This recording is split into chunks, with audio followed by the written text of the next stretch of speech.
The day I walked out of that courtroom a free man would be the day my daughter lost everything she'd stolen from me. I took a deep breath of the cold Vancouver air, watching the rain streak down the window of my lawyer's office. 22 months. That's how long they'd kept me locked away for a crime I didn't commit. 22 months of concrete walls, fluorescent lights, and the bitter taste of betrayal that never quite left my mouth. My name is Richard Holloway, and I'm 63 years old. For 40 years, I built Holloway Marine Supply from nothing into one of the most respected maritime equipment suppliers in British Columbia. My late wife, Catherine, and I had poured everything into that business. When she passed 5 years ago from cancer, I threw myself even deeper into the work.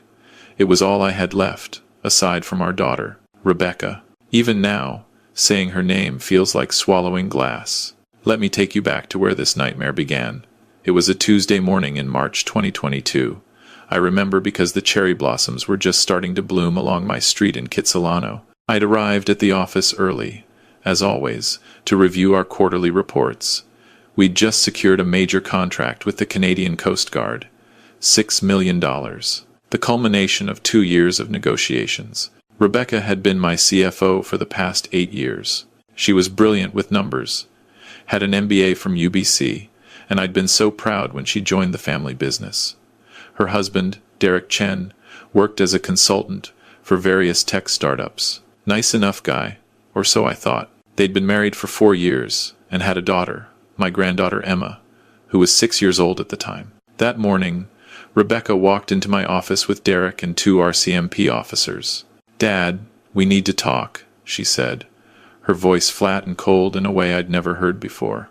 The officers informed me I was under investigation for embezzling $850,000 from Holloway Marine Supply. They had bank statements showing transfers to an offshore account in my name. They had forged invoices from suppliers that didn't exist. They had emails with my digital signature authorizing fraudulent payments. I couldn't breathe. This is insane. Rebecca, tell them. You handle all the accounts. You know I would never. That's exactly why this is so painful, Dad. She interrupted, and I swear to God, there were actual tears in her eyes. I discovered the discrepancies 3 weeks ago. I've been working with our auditors, hoping there was some mistake. But the evidence is overwhelming. You've been systematically stealing from your own company for the past 2 years. That's a lie, I shouted, but the officers were already reading me my rights. Derek put his arm around Rebecca's shoulders. Sir, I know this is difficult, but we have a responsibility to Emma. We can't have her grandfather be a thief. They arrested me that day. The bail hearing was a disaster. The Crown argued I was a flight risk with access to offshore funds. My lawyer at the time, a corporate attorney named Paul Morrison, who'd handled our business contracts for years, seemed completely out of his depth in criminal court. Bail was set at $500,000. Here's where it got truly diabolical. My assets were frozen pending investigation. The company accounts, my personal accounts, even the joint account I'd shared with Catherine that still had her name on it.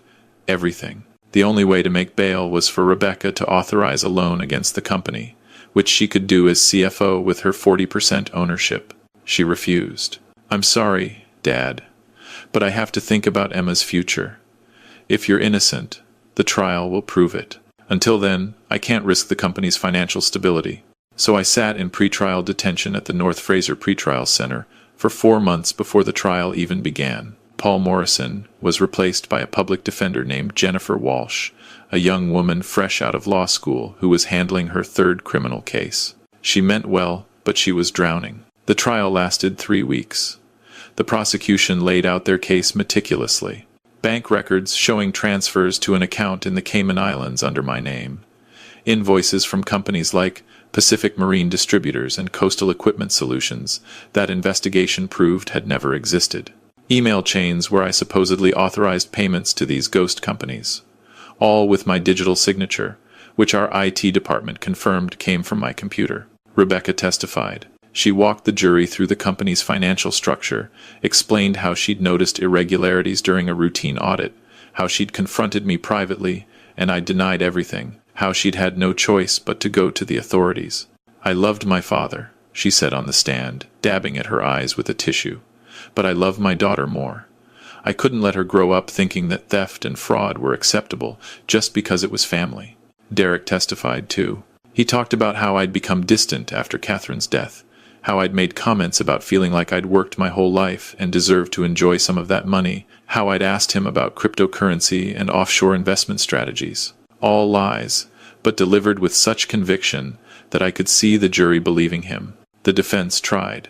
Jennifer brought in a handwriting expert who said some of the signatures looked potentially inconsistent, but couldn't definitively prove forgery. We couldn't afford a digital forensics expert to examine the emails. We had no investigators to track down where the money actually went. I testified in my own defense. I explained that I had no knowledge of these transactions, that Rebecca had full access to all company accounts, that I'd never even set up an offshore account, but without concrete proof, without evidence to counter their mountain of documentation. I just looked like a guilty man making excuses. The jury deliberated for 6 hours. Guilty on 12 counts of fraud and embezzlement. The judge sentenced me to 3 years. With credit for time served, I had 26 months remaining. They sent me to William Head Institution, a medium security facility on Vancouver Island. I'd built a company worth $20 million, and now I was sleeping on a thin mattress in a 6 by 8 foot cell, listening to the sound of the ocean that had once represented freedom and opportunity. The first few months were the worst. Rebecca sent me one letter. It said she hoped I would use this time to reflect on what I'd done, to find some peace, and that she would bring Emma to visit once I was ready to admit my guilt and apologize. I wrote back one sentence. I am innocent, and one day I will prove it. She never contacted me again. But here's what Rebecca and Derek didn't know. William Head has an education program, and in that program, I met a man named Tom Nakamura. Tom was 68, serving the last year of a 7-year sentence for his role in a mortgage fraud scheme. Before his conviction, Tom had been a forensic accountant for the RCMP. He'd made one terrible mistake near the end of his career, got greedy, and it cost him everything. Tom and I were assigned to the same woodworking class. We got to talking, and when I told him my story, something shifted in his expression. "Richard," he said quietly one afternoon as we sanded table legs, "everything you're describing sounds wrong. The offshore account, the ghost companies, the email trail, it's too clean. Real embezzlement is messy. People get greedy. They make mistakes. They leave gaps. This sounds like someone who knows exactly how investigations work, set you up. My daughter is a CFO, not a criminal mastermind," I said bitterly. "Maybe not, but her husband is a tech consultant. Does he know anything about digital security?" I thought about it. Derek had actually helped us upgrade our company's email system 2 years ago. He'd said it would improve efficiency and security. I'd given him administrative access to implement the changes. Tom leaned closer. "Listen to me carefully. You need a better lawyer, and you need someone who can do real forensic work. But since you can't afford that, you need to become your own investigator. I can teach you what to look for." For the next 18 months, Tom taught me everything he knew. How to trace money through shell corporations, how to identify digital forgeries, how to spot patterns in fraudulent documentation. We spent hours in the prison library, using my limited computer access to research corporate fraud cases, to understand the techniques prosecutors used and the mistakes criminals made. Tom showed me how to file Freedom of Information requests to get copies of all the evidence used in my trial. We went through every bank statement, every invoice, every email with a fine-tooth comb, and we found the cracks. The offshore account had been opened using my passport information. But Tom noticed the account opening date, February 14th, 2020. I had been in Toronto that entire week for a maritime trade show. I had flight records, hotel receipts, even photos from the conference that I'd sent to Catherine before she got sick. There was no way I could have opened an account in the Cayman Islands on that date. The ghost company invoices all had subtle formatting inconsistencies. The fonts were slightly different from our legitimate supplier invoices. The company registration numbers, when we looked them up, belonged to real companies but in different provinces. Someone had copied legitimate business numbers and attached them to fake names. The emails were the smoking gun. Tom taught me about metadata, the hidden information in every digital file. We filed a request for the full digital forensics report. When it finally arrived, Tom nearly jumped out of his chair. "Look at this," he said, pointing to a line of code I couldn't understand. The email metadata shows they were created from your computer. Yes.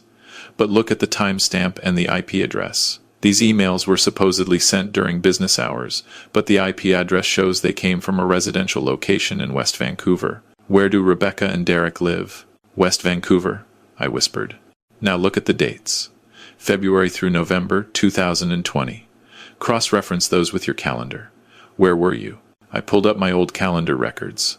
During that entire period, I'd been working from home because of COVID-19 lockdowns. The office had been closed except for essential warehouse staff. Rebecca had been the only person going into the office regularly because she needed to process payroll and vendor payments. She'd had access to my office computer. Derek, with his administrative access to our email system, could have logged in remotely as me and created those emails from their home. But proving it was another matter. I was still in prison, still had no money, and still had a criminal record. That's when I got a call from someone I'd never expected to hear from again. Michael Brennan. Mike had been my business partner in the very early days of Holloway Marine, back when we were just two guys with a warehouse and a dream. He'd sold me his share of the business 25 years ago when he moved to Alberta, and we'd lost touch. "Richard, I just found out what happened to you," he said, his voice rough with emotion. "I'm so sorry. I should have been paying attention. It's not your fault, Mike. Maybe not, but I'm going to help you fix it. I've made good money in oil and gas up here, and I've got some contacts. I've already reached out to a lawyer in Vancouver, Sharon Park. She specializes in wrongful convictions. She's willing to take your case pro bono if you've got any evidence at all." Sharon Park was a force of nature. She was 48, a former Crown prosecutor who'd switched sides after watching too many innocent people get railroaded by an overworked system. She visited me at William Head 3 weeks after Mike's call. I showed her everything Tom and I had compiled, the timeline discrepancies, the metadata analysis, the impossible account opening. She listened, took notes, and when I finished, she smiled. "Richard, this is good. This is really good. It's not enough for an appeal yet, but it's enough to start a proper investigation. I'm going to need you to trust me and be patient. We're going to do this right." Sharon hired a private investigator named David Song and a digital forensics expert named Dr. Patricia Mwangi.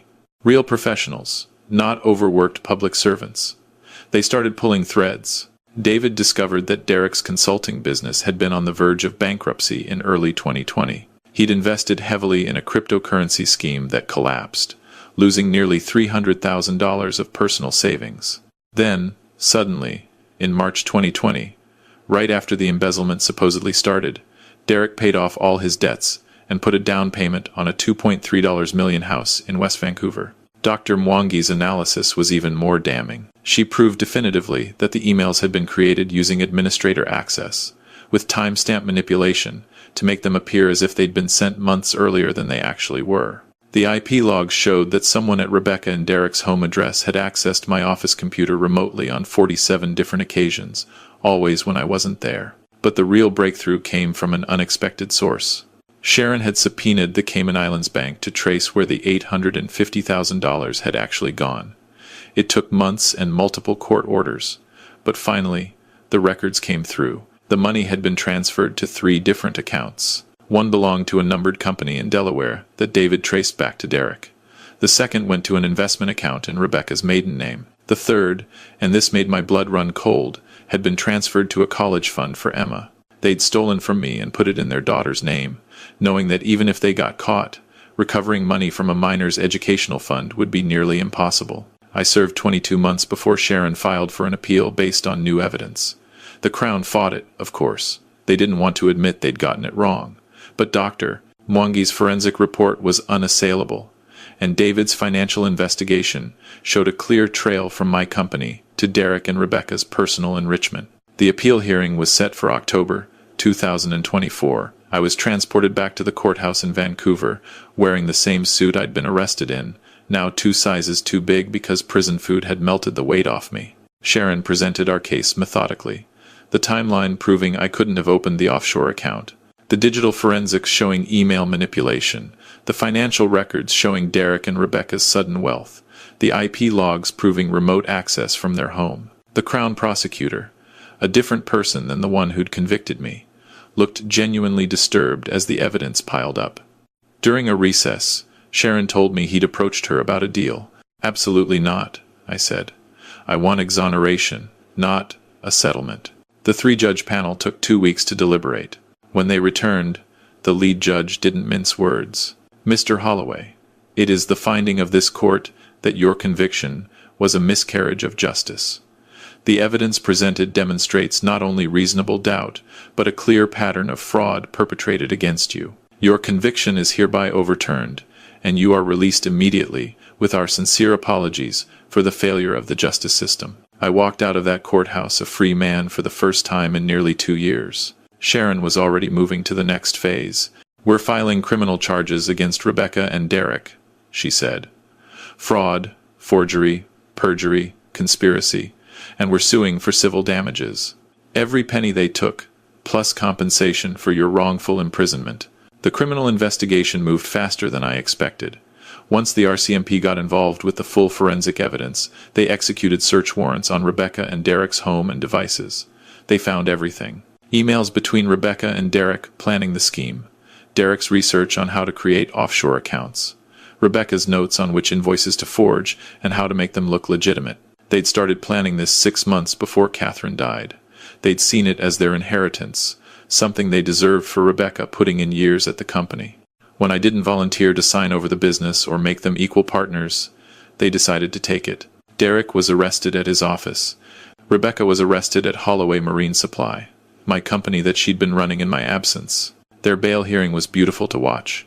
Sharon made sure I was there. The Crown argued they were both flight risks, with proven ability to hide assets. Bail was set at $750,000 each. Rebecca looked at me across the courtroom, and for just a moment, I saw fear replace the cold calculation that had been there during my trial. Derek's parents mortgaged their house to make his bail. Rebecca sat in pre-trial detention for 6 weeks before she finally accepted a bail reduction, and her sister co-signed. But here's where the story takes a turn that still breaks my heart. Emma, my granddaughter, had been living with Derek's parents during all of this. Sharon informed me that we needed to address the college fund. It had grown to nearly $400,000 with investment returns. That money was stolen from you, Richard. Legally, it needs to be returned as part of restitution. I thought about Emma. She was 8 now. I hadn't seen her since the day I was arrested. This wasn't her fault. None of this was her fault. No, I said. Leave that account alone. Emma didn't choose her parents. She didn't ask for any of this. That money stays in trust for her education. But with one condition. I'm named as the trustee, and it can only be used for legitimate educational expenses. Not 1 penny goes to Rebecca or Derek. Sharon raised an eyebrow. You're sure? I'm sure. She's going to need therapy and support after watching both her parents go to prison. The least I can do is make sure she can get an education. The trial was set for March 2025. I insisted on being there for every day of it. Derek tried to make a deal first. He offered to testify against Rebecca in exchange for a reduced sentence. The Crown considered it, but Sharon pushed back hard. They planned this together, executed it together, and profited together. Derek was the technical architect. Rebecca was the inside operator. Neither one deserves a pass. The trial lasted 5 weeks. The evidence was overwhelming. The jury took less than 4 hours to convict both of them on all counts. Derek got 8 years. Rebecca got 7, with credit for time served during her bail violation. But I wanted more than just prison time.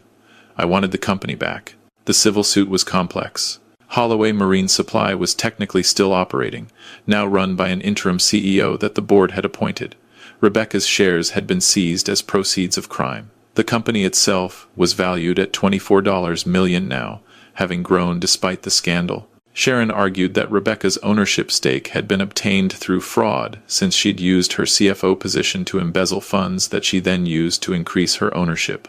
Every share she'd purchased over the past 5 years should be returned to me. Derek's parents tried to intervene, claiming they had rights as Emma's guardians to protect her interests, but the judge was having none of it. The child's interests are protected by the educational trust Mr. Holloway generously allowed to stand. The shares in question belong to Mr. Holloway. Case closed. I got my company back. All of it. 100% ownership. But the real closure came from an unexpected conversation. Emma's therapist reached out through Sharon. Emma wanted to see me. Derek's parents had been telling her that I was the bad guy, that I'd lied to hurt her parents. But she'd been having nightmares, and in therapy, she'd finally admitted she remembered the day I was arrested. I heard Mommy and Daddy practicing what to say the night before, Emma told her therapist. Daddy kept saying, "Stick to the script," and Mommy was crying. I didn't understand what it meant, but I knew something was wrong. Sharon arranged a supervised visit at a neutral location. I hadn't seen Emma in over 2 years. She was taller now, her hair longer, and she had Catherine's eyes. She ran to me and hugged me so tightly I could barely breathe. "I'm sorry, Grandpa," she sobbed. "I'm sorry they hurt you. I'm sorry I believed them." "Oh, sweetheart, you have nothing to be sorry for," I said, holding her close. "None of this is your fault. Not one single bit. Do you hate Mommy and Daddy?" I took a deep breath. How do you explain to an 8-year-old that you can hate what someone did while still understanding they're her parents? I'm very angry at what they did. They hurt me badly, and they made choices that hurt you too. But you're allowed to love them anyway. They're your parents. This is complicated, and it's okay for you to have complicated feelings. Can I still see you, even though they're in jail? Emma, I want to see you as much as possible, if that's okay with you. She nodded, tears still streaming down her face. I missed you, Grandpa. I missed you so much. We started having weekly visits. Derek's parents fought it at first, but the family court judge sided with me once Emma expressed her wishes clearly. I rebuilt my relationship with my granddaughter one Saturday afternoon at a time. We'd go to Science World, or walk around Stanley Park, or just sit in my living room and talk. I told her stories about her grandmother, about building the business, about all the things I wanted her to know about her family before the betrayal had poisoned everything. As for Holloway Marine Supply, I made some changes. I hired a new CFO, a meticulous woman named Janet Crawford, who'd worked for PricewaterhouseCoopers for 20 years. I implemented new oversight procedures, checks and balances that would make it impossible for one person to move money without multiple approvals. I set up a foundation in Catherine's name to provide scholarships for students pursuing maritime careers. And I changed my will. Everything goes to Emma now, held in trust until she's 30, with professional trustees to manage it. Not her parents, not Derek's parents. Independent professionals who will act in her best interests. Rebecca writes to me sometimes from prison. The letters are always the same. She's sorry. She was scared about money. Derek pressured her. She made a terrible mistake. She wants forgiveness. I don't write back. Maybe someday I will, but not now. The wound is still too fresh. She didn't just steal money from me. She stole 2 years of my life. My freedom, my reputation. She was willing to let me die in prison rather than admit what she'd done. That's not a mistake. That's a choice. Derek writes too, but his letters are different. He blames everyone but himself. The system failed him. I was greedy. Rebecca was manipulative. The judge was biased. On and on. Those letters I throw away without reading past the first paragraph. I'm 65 now, 2 years older than I should be, if you account for the time stolen from me. But I'm free, I'm vindicated, and I have my granddaughter back in my life. I have my company, stronger than ever. I have my reputation restored. Every morning, I wake up in my own bed, make my coffee, and walk down to the marina near my house. I watch the boats heading out into English Bay, and I think about how close I came to losing everything.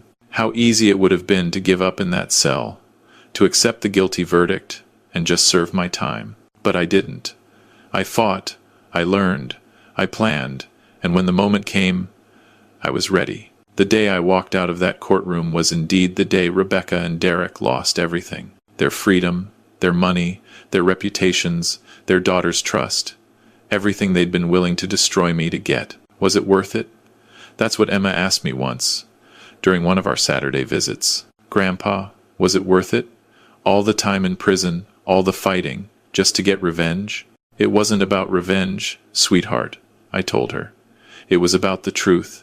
It was about making sure that people who do terrible things face consequences. It was about showing you that even when the world is unfair, even when people you love betray you, you don't have to accept injustice. You fight for what's right, no matter how long it takes. She thought about that for a moment, then nodded. Grandma would have been proud of you. I think she would have been proud of both of us, I said.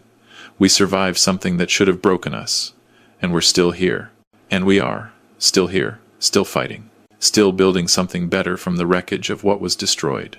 That's the truth they never tell you about betrayal. It doesn't end when the guilty are punished.